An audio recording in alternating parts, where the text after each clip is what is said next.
ओम।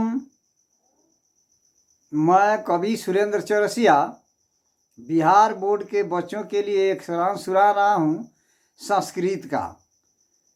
संस्कृत द्वितीय है। उस पाठ में एक कहानी है, जयदेवस्य औदार्यम, जयदेव की उदारता, कल्याण भावना। उसमें जयदेव हैं। जयदेव बहुत बड़े विद्वान थे, साधु जैसा स्वभाव था उनका। वे एक किताब लिखे थे, उसका नाम था गीत गोविंद। तो वो कहीं भी जाते थे तो उनका समाज में आदर सम्मान लोग करते थे, रुपया पैसा दान में देते थे। बहुत उनके पास रुपए इकट्ठा हो गए, एकत्रित हो गए। अब उन्हीं के इलाके के कुछ लुटेरे प्लान बनाए कि उनका धन कैसे छीन लिया जाए। राय विचार किए और एक समय की बात है कि जयदेव कहीं धाम पर जा रहे थे, तो उनके साथ ये भी यात्री बन गए कि हम लोग भी तीर्थ धाम पर चल रहे हैं, यात्री आए हम लोग भी। 4 लुटेरे थे।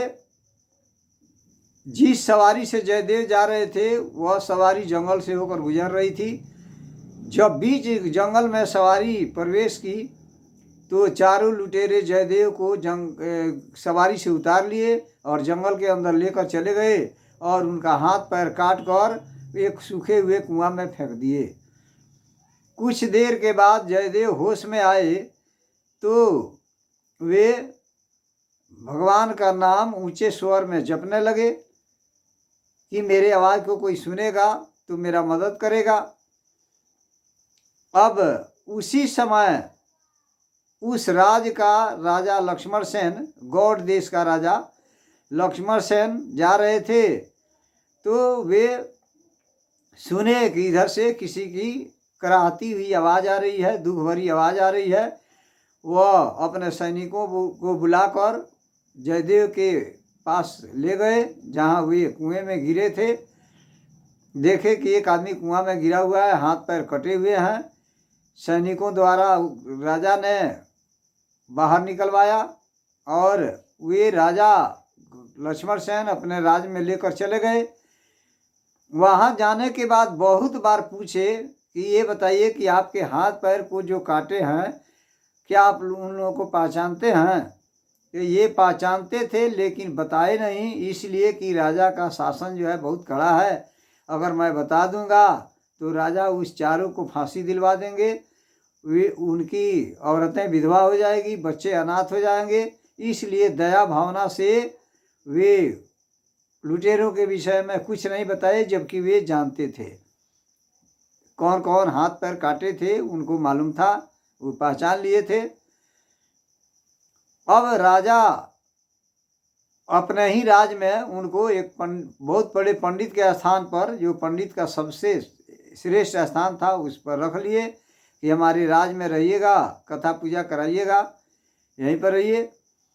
वहीं पर जयदेव रहने लगे। एक समय की बात है कि राजा के राज्य में, उनके दरबार में कोई बहुत बड़ा यज्ञ का आयोजन हुआ। उस यज्ञ में चारों तरफ अनाउंस हो गया, सूचना दे दी गई कि कहीं के भी साधु संत भिखारी ब्राह्मण अनाथ आएंगे, भोजन करेंगे, उनको भोजन में दान पुण्य भी दिया जाएगा, रुपया पैसा भी दिया जाएगा। अब पूरे राज्य के लोग वहाँ जमा हुए, जो अनाथ थे, साधु संत भिखारी सभी पहुँचे, और जो जयदेव का हाथ पैर काटे थे वे लुटेरे भी वहाँ पहुँचे। चारों आगे ही बैठे थे। वे भी एक असहाय भिखारी का रूप पकड़ कर गए थे, आगे ही बैठे थे। जयदेव पहचान गए कि यही हमारे हाथ पैर काटने वाले चारों हैं। राजा से कहे कि महाराज, मैं आपसे एक विनती कर रहा हूँ, इन चारों को अधिक से अधिक धन दिया जाए, इसलिए कि ये हमारे पहले के बहुत प्रिय दोस्त हैं, मित्र हैं। राजा समझे कि हमारे दरबार में जो पंडित रहते हैं उनका ये प्रिय मित्र है सब। राजा बुलवाए चारों को, अपने सैनिकों को आदेश दिए कि चारों को पहले भोजन कराओ और अधिक से अधिक धन देकर सुरक्षित ले जाकर घर पहुंचाकर चले आओ। सिपाही जब चारों लुटेरों को भोजन कराकर अधिक से अधिक धन देकर सुरक्षित रूप से घर पहुंचाने के लिए ले जा रहे थे, तो रास्ते में सैनिक पूछे कि ये बताओ कि हमारे राज्य में जो पंडित हैं उनके साथ तुम लोगों का कौन संबंध है कि इतना ज़्यादा धन दिलवा दिए हैं। तो ये चारों वहाँ गलत भावना वाले थे। बताए कि देखिए, आपका जो पंडित है, आपके राज्य में जो सबसे बड़े स्थान पर है पंडित का, है ना, पंडित जो बना है, वह इसके पहले हम लोग के साथ दूसरे राजा के यहाँ रहता था, काम करता था, राज कर्मचारी था। वहाँ किसी तरह का भारी गलती किया, जिसके चलते वहाँ का राजा क्रोधित होकर हम ही लोगों को आदेश दिया कि ले जाओ, इसको जान मार कर फेंक देना। लेकिन हम लोग ले गए तो उसके ऊपर दया करके केवल उसका हाथ पैर काट कर हम लोग फेंक दिए, उसका जान बचा दिए। यहाँ पर हम लोगों को अधिक से अधिक धन इसलिए दिलवाया है कि हो सकता है कि उस रहस्य को हम लोग यहाँ कह सकते थे, उस बात को कह सकते थे, इसीलिए डर करके वह हम लोगों को इतना आदर सम्मान कराया है कि ये हमारी बात को कहेंगे नहीं तो राजा हटा देगा। अब जैसे इतना बात ये बोले, तब तक वहीं पर धरती फटी। उसी में चारों लुटेरे गिरकर चले गए अंदर, मर गए। अब वहाँ से सिपाही सभी वापस गए लौटकर, और जाकर पंडित से और राजा से सारी बातें कहे कि ऐसी ऐसी घटना घटी है, हम लोग इस तरह का सवाल पूछे हैं, ऐसा बताया है, सब धरती फट गई है, उसी में समाहित हो गया है, सब मर गया सब। जयदेव समझ गए कि वे लुटेरे मेरे चलते ही अपना अभागे वो प्राण गंवा दिए। हमने सोचा कि ये गरीबी के चलते लूटपाट करते हैं, हम अधिक से अधिक धन दिलवा देंगे तो ये गलतियों को छोड़ देंगे, किसी का धन नहीं छीनेंगे। लेकिन मेरे अभागे अभी मेरे प्रति गलत भावना रखे थे, जिसके चलते ये चारों प्राण गंवा दिए, मर गए। वहाँ भी भगवान से विनती कर रहे थे कि हे भगवान, चारों को सदगति दीजिएगा, मतलब कि नरक में नहीं भेजिएगा, स्वर्ग में भेज दीजिएगा।